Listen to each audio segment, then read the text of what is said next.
Welcome to Don't Retire, Graduate, the podcast that asks you what you want to be when you grow up so you can graduate into retirement with purpose and passion. I'm your host and valedictorian, Eric Brotman. Welcome to Office Hours, where we answer listeners' questions about personal finance, retirement readiness, and more.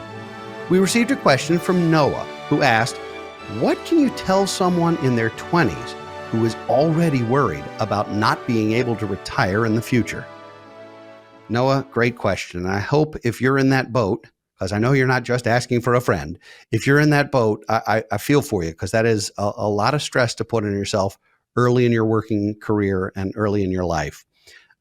If you are already concerned about being able to retire, there's good news. Number one, time is on your side. You have the ability to grow significant wealth just by having a plan, having positive cash flow, and putting away a reasonable percentage of what you earn over a period of many, many years.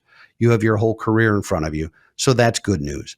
The other good news is that because this isn't happening immediately, but you're already thinking about it, you're already ahead of the game. So thinking about it is a very positive thing. Obsessing and worrying is never positive, but being aware and starting to concentrate on it is a very good thing, because retirement is the only thing in our financial lives for which there is no loan. You cannot borrow to retire.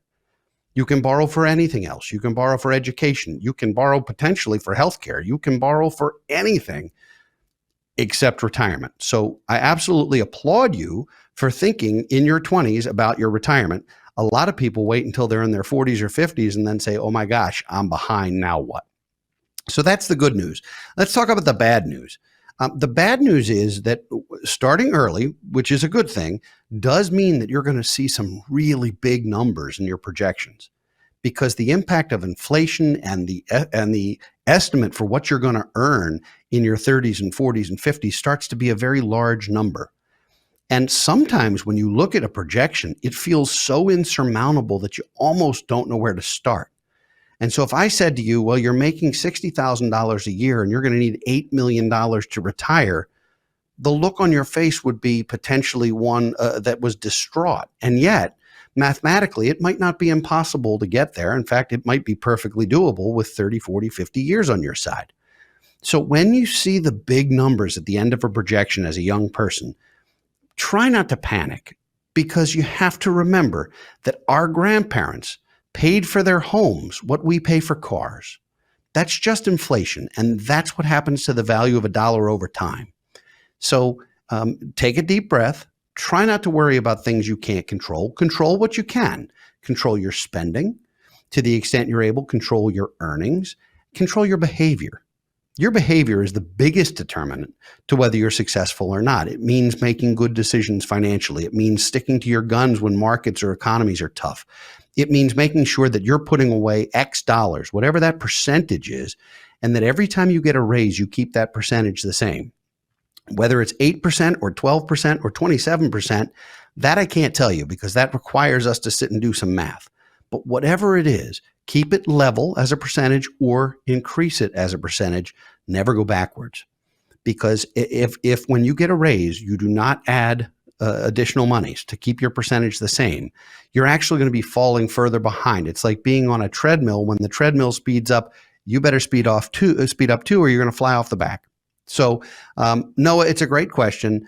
Try not to panic. You have time. Try to plan, because that's one of the things that you have on your side. You have a long horizon. I give you an enormous amount of credit for thinking about this early. I wish I had thought about it sometimes earlier than I did, and I sure wish that most of our clients had thought about it before they did, because it is so hard to pick that ball up at 35 or 45 or 55 and try and still make the play. It's just so tough. So you have that going for you. I wish you incredible luck. If we can help, of course, be in touch. We would love to work with you.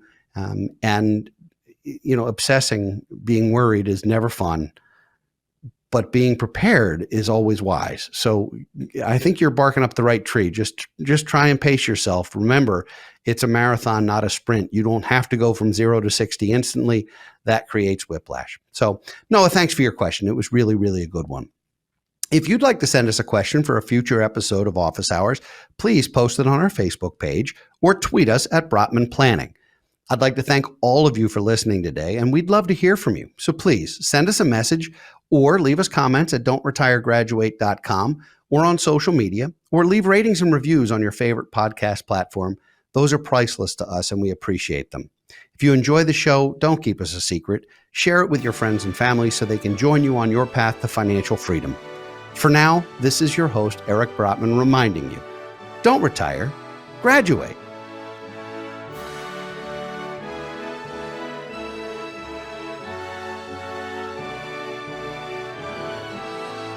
Securities offered through Kestra Investment Services, LLC, Kestra IS, member FINRA SIPC. Investment advisory services offered through Kestra Advisory Services, LLC, Kestra AS, an affiliate of Kestra IS. Kestra IS or Kestra AS are not affiliated with Brotman Financial or any other entity discussed.